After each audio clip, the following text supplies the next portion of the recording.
London, spring of 1815.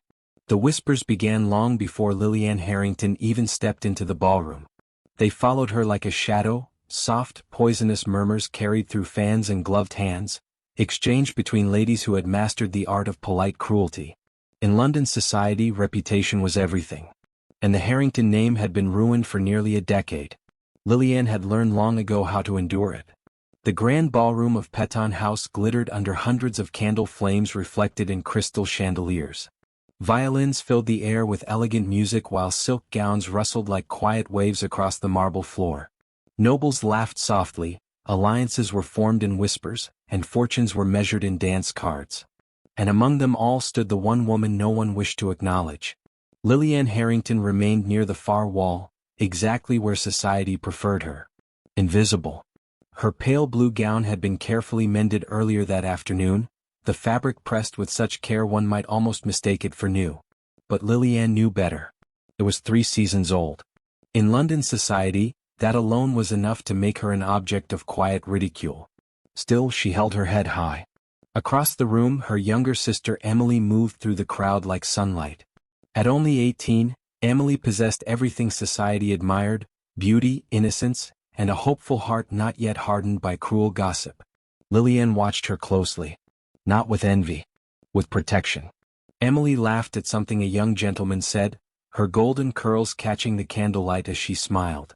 For a moment, Lillian allowed herself to breathe easier. At least Emily had a chance.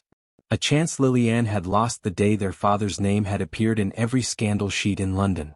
10 years ago, their father had been accused of financial deception involving several noble families. Whether the accusations had been entirely true no longer mattered. Society had made its judgment swiftly and without mercy. The Harrington name had been buried under disgrace. Their father had died only months later, leaving behind debts, whispers, and 2 daughters forced to survive the quiet cruelty of polite society. Lillian had been 17. Old enough to understand that her future had ended before it had begun. Since then, every season had been the same. Invitations out of obligation. Polite smiles hiding mockery. Dance cards that remained painfully empty. She had long ago stopped expecting anything different. But tonight would be different. She just didn't know it yet. The music shifted as a new dance began. Couples moved gracefully onto the floor while servants passed trays of champagne among the guests. Lillian remained where she always stood, observing quietly, existing without intruding. That was when the room changed. At first it was subtle. A ripple of curiosity moved through the guests, followed by the unmistakable silence of collective attention. Heads turned toward the tall doors leading to the terrace. Someone new had arrived. Lillian noticed it immediately. He stood near the shadowed entrance, apart from the glittering crowd as though he belonged to another world entirely. Tall and broad-shouldered, dressed in black evening attire that fit him with effortless authority, the stranger seemed carved from stillness itself. Dark hair. Sharp features. A gaze that missed nothing. He was not speaking. He was simply watching. And that alone made people uneasy. Several gentlemen glanced toward him cautiously. Ladies pretended not to stare, though their curiosity betrayed them through fluttering fans and hushed conversations. No one approached him. No one dared. In London society, strangers were rare. Unknown noblemen even rarer. Lillian studied him briefly before looking away. He was not her concern. Men like him, powerful, mysterious, clearly important, did not notice women like Lillian Harrington. She had learned that lesson too many times. Unfortunately for her, someone else had noticed. And that someone was Lady Catherine Fairfax. The Countess of Petton was known throughout London for her impeccable taste, her dazzling parties, and her cruel sense of amusement. Lady Catherine adored social games. Especially when Lillian Harrington was the unfortunate subject. Lillian felt it before she heard it. That familiar pause in conversation. The slow gathering of attention. Then came the voice she had learned to dread. "My dear Miss Harrington." The words drifted across the ballroom with deceptive sweetness. Lillian closed her eyes briefly before turning. Lady Catherine stood near the center of the room, her jeweled gown sparkling under candlelight as though she herself had been crowned queen of the evening. Around her gathered a small circle of amused guests, those who never missed an opportunity for entertainment. And tonight's entertainment was obvious. Lillian. "My dear Miss Harrington," Lady Catherine repeated with a smile far too sharp to be kind. How unfortunate that you appear, without a partner this evening. A few quiet chuckles spread through the circle.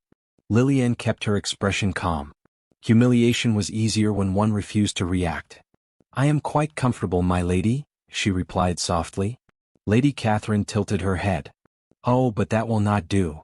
Her fan snapped closed with theatrical precision. We have a most distinguished guest who appears equally unoccupied. Every eye in the room turned toward the terrace doors.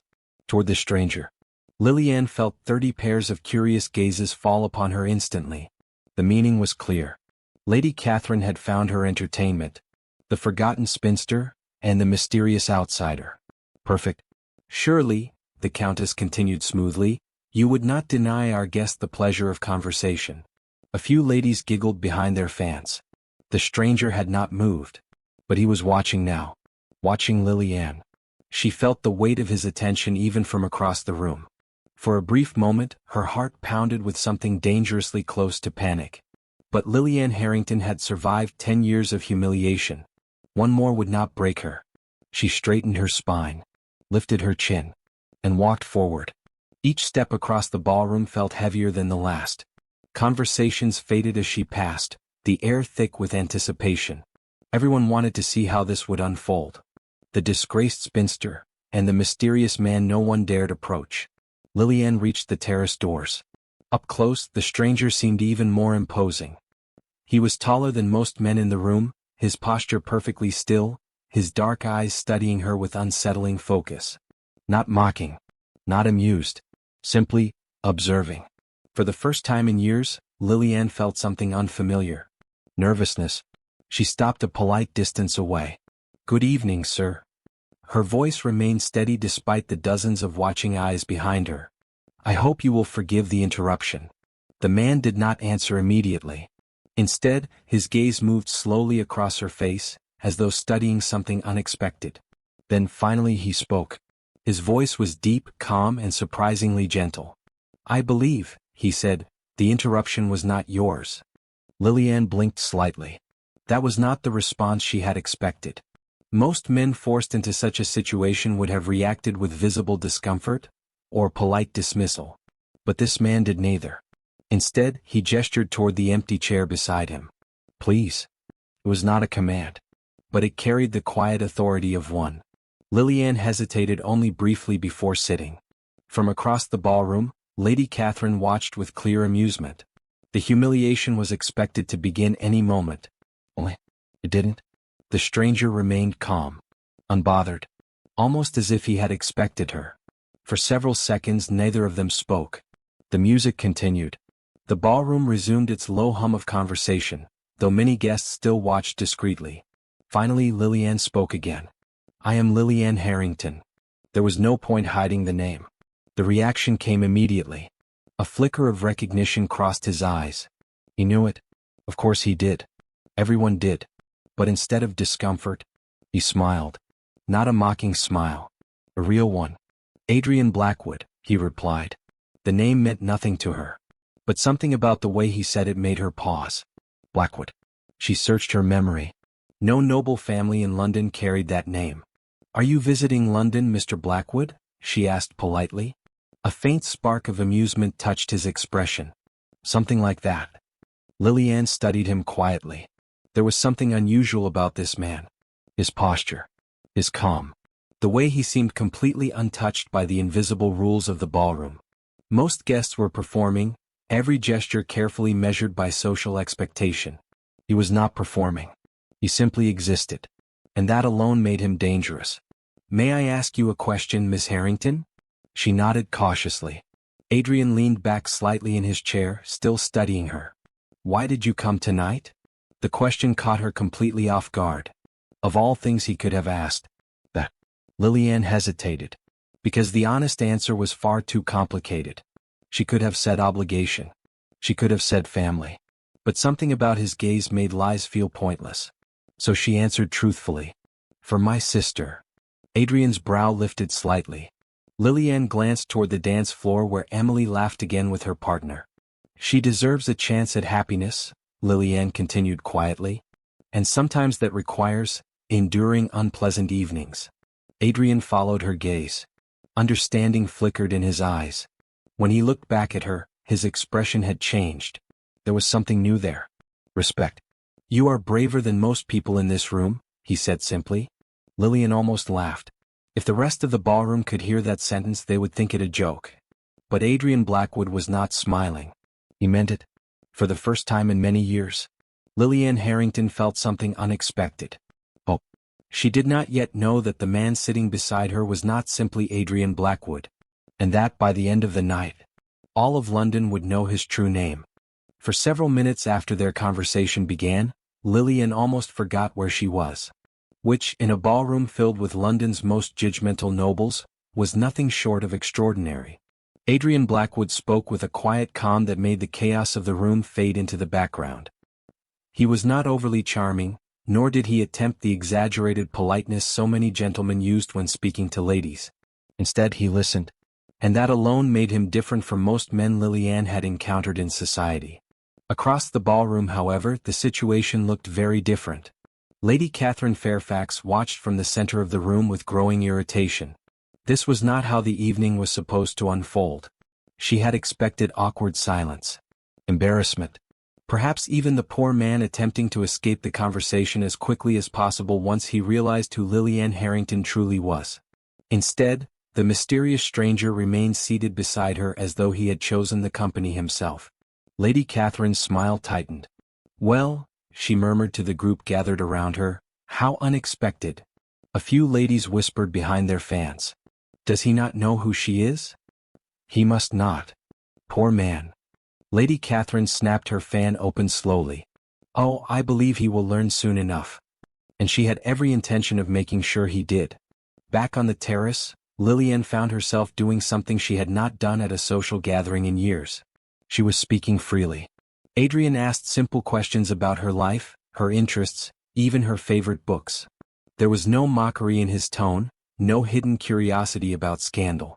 He spoke to her like she was normal, respected. The unfamiliar feeling made her slightly uneasy. "You ask many questions, Mr. Blackwood," she said gently. Adrian leaned back in his chair, the faintest smile touching his lips. "I prefer to understand people before judging them." Lillian studied him carefully. "Most people in London do the opposite. That is what I have noticed." For a moment they both looked toward the ballroom. The guests moved gracefully across the dance floor, but the atmosphere had changed. Many people were watching them, pretending not to. Lillian sighed softly. "I'm afraid your reputation will suffer if you remain here too long." Adrian raised an eyebrow. "My reputation?" "Yes," she replied calmly. "Anyone seen speaking with Lillian Harrington quickly becomes a subject of gossip." Adrian's gaze sharpened slightly. "And does that trouble you?" She hesitated before answering. "Not anymore." He studied her quietly. 10 years is a long time to carry other people's judgment. Lillian looked at him in surprise. "You know about my family?" Was not a question. Adrian did not pretend otherwise. London society rarely forgets a scandal. "No," she said quietly. "It does not." For a brief moment, silence settled between them. Then Adrian spoke again. "And yet," he said thoughtfully, "I see no reason to believe the rumors." Lillian blinked in surprise. "You have known me less than 10 minutes. "Yes." "And yet you trust me more than the rest of London does." Adrian's expression was calm. "I trust what I observe." That answer lingered in the air between them. Before Lillian could respond, however, a new voice interrupted. "Oh my." The sound of Lady Catherine's voice was unmistakable. Lillian's shoulders stiffened instantly. The Countess approached them slowly, her elegant gown sweeping across the terrace floor as several curious guests followed behind her. This was no longer a private moment. This was a performance. "My dear Miss Harrington," Lady Catherine said sweetly, "I see you have found our mysterious guest." Lillian stood politely. "Lady Catherine." The Countess turned her attention to Adrian with exaggerated curiosity. "And you must be Mr. Blackwood," he replied calmly. Lady Catherine tilted her head. "How delightful." She studied him carefully. "You are not from London, I assume?" "No." "How fascinating," she continued. "And yet you appear quite comfortable speaking with Miss Harrington." Adrian did not react. Should I not be? A few guests nearby exchanged amused glances. Lady Catherine's smile widened slightly. Well, perhaps you are simply unaware. She leaned slightly closer. Miss Harrington's family has a rather unfortunate history. Lillian felt the familiar heat of humiliation rising again. This was the moment Lady Catherine had been waiting for. The public reminder. The quiet destruction of reputation. Adrian, however, remained perfectly calm. I am aware, he said. Lady Catherine blinked. Oh. Yes. And you still choose to sit with her? His gaze met hers directly. Yes. The firmness of his answer caught everyone off guard. The Countess recovered quickly, though her smile had lost some of its warmth. Well, she said lightly, that is certainly generous of you. Lillian could feel dozens of eyes watching them now. Whispers had already begun spreading through the ballroom.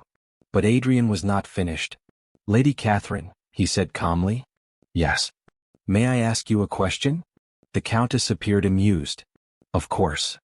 Why does Miss Harrington's presence trouble you so much? The question landed like a stone in still water. Several nearby guests fell silent. Lady Catherine laughed lightly. My dear sir, it does not trouble me at all. Then why, Adrian continued, have you spent the last 10 minutes attempting to embarrass her? The air turned painfully still. No one spoke. Lady Catherine's expression froze for a brief moment before her polite smile returned. You misunderstand. Adrian's voice remained calm. I rarely do. Now the tension was undeniable. Guests began gathering closer, drawn by the unfolding confrontation. Lady Catherine's tone cooled slightly. I assure you, Mr. Blackwood, I meant no offense. Then perhaps, Adrian replied, you will explain your earlier remarks to the room. Lillian's heart began to race. This was not how these situations usually ended. Normally she would quietly endure the humiliation while others watched. But Adrian had changed the rules. And Lady Catherine clearly did not like it. The Countess straightened proudly. I merely wish to inform our guest about the history of the Harrington family. And you believe that history defines Miss Harrington? Society certainly seems to think so. Adrian looked around the room slowly. Then he stood. His height alone commanded attention, and within seconds the music inside the ballroom had stopped completely. Every guest was watching now. Even Lillian felt a sudden wave of uncertainty. What was he doing? Adrian's voice carried easily through the silent ballroom. It appears, he said calmly, that London society enjoys forming opinions with very little information. Lady Catherine folded her arms. And what information do you possess that we do not? Adrian turned toward her. Then very quietly he answered, my name is not simply Adrian Blackwood. A murmur rippled through the room. The Countess frowned. Oh. Adrian reached inside his coat and removed a folded document. A royal seal was visible on the wax. Even from several steps away, Lady Catherine recognized it instantly. Her expression changed. That, she said slowly, is an official decree. Yes. Adrian handed it to the butler standing nearby. Perhaps you would read the first line. The elderly servant adjusted his glasses nervously before opening the document. The room was so quiet that the sound of paper unfolding echoed across the marble floor. Then he read aloud. By decree of His Majesty King George III. Several gasps echoed through the crowd. The butler continued. The title and lands of the late Duke of Blackwood are hereby granted to his heir. He looked up slowly. His Grace, Adrian Alexander Blackwood. The ballroom exploded with shocked whispers. A duke. Not just any nobleman. One of the highest-ranking men in England. Lady Catherine's face had gone completely pale. Lillian stared at Adrian in disbelief. You're a duke? Adrian met her gaze calmly. Yes. The revelation spread through the ballroom like wildfire. Moments ago, Adrian had been an unknown outsider. Now he was one of the most powerful men in the country. And he had just publicly defended the most disgraced woman in the room. Lady Catherine struggled to regain her composure. Your Grace, she said carefully, had we known? That, Adrian interrupted gently, is precisely the problem. Silence fell again. You treated Miss Harrington poorly when you believed she had no power. His gaze swept across the gathered nobles. Now that you know I possess it, your behavior changes. No one dared argue. Adrian turned toward Lillian. His voice softened. "Miss Harrington." She looked at him, still stunned. "Yes, Your Grace." He offered his arm. "May I have this dance?" The request sent another wave of shocked whispers through the ballroom. Lillian hesitated only a second before accepting.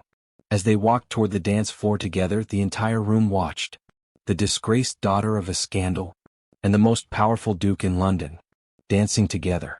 And in that moment, London society realized something terrifying. The woman they had spent 10 years humiliating had just gained the most powerful ally imaginable. The ballroom remained silent long after the music had begun again. No one could pretend this was an ordinary dance. At the center of the polished floor, under the glittering chandeliers of Petton House, Lillian Harrington was dancing with one of the most powerful men in England, the Duke of Blackwood. Just minutes ago, she had been standing alone against the wall, ignored by nearly everyone in the room. Now every pair of eyes followed her. Whispers rushed through the crowd like a rising storm. "Did you hear what the butler read? He's truly the Duke of Blackwood. And he chose her to dance." "That Harrington girl?" "Yes, her." For London society, the situation was almost impossible to comprehend. The disgraced daughter of a ruined man, now moving gracefully across the dance floor with a duke whose name alone commanded respect across the kingdom. Lillian could feel the stares. They were impossible to ignore. Her hand rested lightly in Adrian's, while his other hand supported her gently at her waist. The orchestra played a slow waltz, but the world around them felt strangely distant. For several moments neither of them spoke.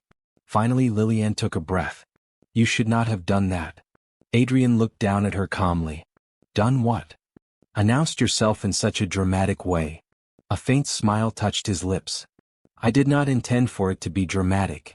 Lillian gave him a look that clearly said otherwise. "You revealed you are a duke in front of half the aristocracy of London." "Yes." "That qualifies as dramatic." Adrian chuckled softly. Perhaps for the first time that evening, Lillian noticed something else about him. He seemed completely unbothered by the chaos surrounding them. Most men would have been enjoying the attention. Adrian looked almost bored by it. "You are worried about my reputation again?" he said. "Yes." "You should not be." Lillian shook her head. "You do not understand London society." His eyes softened slightly. "I understand it very well." She studied him carefully. "Then you know what they will say tomorrow." "Probably many things. That the Duke of Blackwood has poor judgment. That he associates with disgraced families. That he has been manipulated by a woman desperate to restore her reputation." The list came easily. Lillian had heard variations of those accusations her entire life. Adrian listened quietly. When she finished, he asked only one question. "And will any of those things be true?" Lillian hesitated. "No." "Then they do not concern me." His answer was so simple that she almost laughed. If only society worked that way. But deep down, something inside her warmed slightly. No one had defended her like this before. Not publicly. Not without hesitation. As the dance continued, their movements carried them across the ballroom floor. The guests parted instinctively, leaving space around them. Some watched with fascination. Others with obvious disapproval. And near the edge of the room stood Lady Catherine Fairfax. Her elegant smile had vanished completely. She had spent years controlling the subtle power structures of London society. Every gathering, every whisper, every alliance had flowed through her carefully arranged circles. And now, in a single evening, a stranger had disrupted everything. A duke no less. And worse still. He had chosen Lillian Harrington. Lady Catherine's fan snapped shut sharply. "This is absurd," she murmured. Several ladies near her nodded cautiously. No one even knew he was in London. How long has he been here? And why her of all people? Lady Catherine's eyes followed the dancing couple with cold calculation. "This is not finished." The music ended. Polite applause echoed through the ballroom as the dancers separated. Adrian released Lillian's hand slowly, though his gaze never left her. "You dance very well," he said. "I used to practice often." "Used to." "There was a time when I believed dancing would matter." Adrian studied her for a moment. "And now?" "Now it is simply a pleasant memory." Before he could respond, another voice interrupted. "Lillian."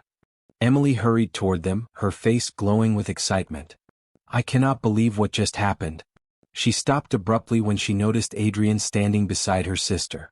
For a moment, the younger girl looked slightly terrified. Your Grace, she said quickly, attempting an awkward curtsy. Adrian inclined his head politely. You must be Miss Emily Harrington. Her eyes widened. You know my name? Your sister mentioned you earlier. Emily glanced between them curiously. Oh. Then she leaned closer to Lillian and whispered far too loudly. He seems nice. Lillian tried very hard not to laugh. Adrian, however, heard it clearly. His expression remained perfectly serious. I try to be.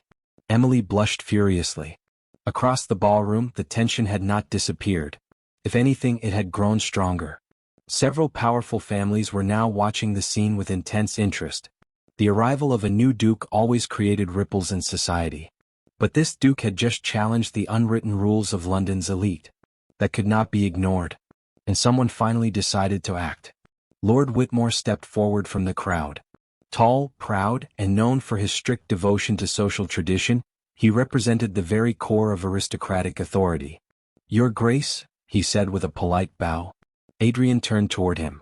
Lord Whitmore. The older nobleman folded his hands calmly. May I speak with you privately? You may speak here. Whitmore hesitated briefly before continuing. There are concerns regarding your public defense of Miss Harrington. Lillian felt her stomach tighten. Of course. It had begun. Adrian's voice remained calm. What concerns? Whitmore glanced around the room. The Harrington family has been associated with serious financial misconduct. That accusation was never proven. It was widely accepted. Adrian tilted his head slightly. Widely accepted does not mean true. Whitmore frowned. Surely your Grace understands the importance of protecting the reputation of our society. And you believe Miss Harrington threatens it? Whitmore hesitated. Her father's actions damaged many families. Adrian looked at Lillian briefly. Then he turned back to the nobleman. You may find this interesting. He reached into his coat once more. But this time, instead of a royal decree, he removed a small leather folder. Inside were several carefully folded documents. These arrived from the Crown Archives 3 days ago. Whitmore accepted the papers cautiously. The moment he began reading, his expression changed. Confusion. Then shock. What is it? Someone asked from the crowd. Whitmore looked up slowly. These documents? His voice faltered. They prove that Lord Harrington did not steal the funds he was accused of taking. The ballroom erupted into stunned murmurs. Lillian felt the world tilt slightly beneath her feet. What? She whispered. Whitmore continued reading. The missing money was transferred through a secondary account, controlled by another noble family. Adrian spoke quietly. The Harrington estate was used as a scapegoat. Silence spread across the room. Every noble present understood the gravity of such a revelation. If true, it meant London society had destroyed an innocent man and punished his daughters for 10 years. Lillian's voice trembled slightly. You knew this. I suspected it. And you investigated? Yes. Why? Adrian looked at her with quiet honesty. Because I do not like injustice. Across the ballroom, Lady Catherine's face had gone pale. Her husband's family had been among those most vocal in condemning the Harrington scandal years ago. If the truth spread, her reputation would crumble. The balance of power within London society had just shifted. Completely. Lord Whitmore cleared his throat. These documents must be reviewed by the council immediately. They will be, Adrian said. And until then. Whitmore looked toward Lillian. I believe Miss Harrington deserves an apology. Several nobles lowered their eyes. Others remained silent. But the damage had already been done. For 10 long years, Lillian Harrington had endured whispers, rejection, and humiliation. And now the truth had finally surfaced. Emily grabbed her sister's hand tightly. Lily, this changes everything. Lillian could barely speak. Across the room, the crowd slowly began to disperse. Some guests approached to offer hesitant greetings. Others quietly slipped away, unwilling to face the consequences of their past cruelty. Within an hour, the once crowded ballroom had grown noticeably thinner. Only a few guests remained. Lady Catherine was no longer among them. She had left without a word. Adrian stepped beside Lillian again. You look overwhelmed. That is because I am. He smiled faintly. That seems reasonable. She looked at him carefully. You changed my life tonight. Adrian shook his head. No. I only revealed the truth. Lillian glanced around the now quiet ballroom. Truth has a way of changing lives. For a moment, neither of them spoke. Then Adrian asked quietly, May I walk you home? Lillian hesitated. Not because she feared gossip anymore, but because something far more dangerous had appeared. Hope. And hope required courage. Finally she smiled. Yes, Your Grace. Adrian offered his arm once again. As they walked toward the exit together, the last whispers of London society followed behind them. But this time the whispers were different. Because the forgotten daughter of a disgraced family was forgotten no longer. And the Duke of Blackwood had made sure of it.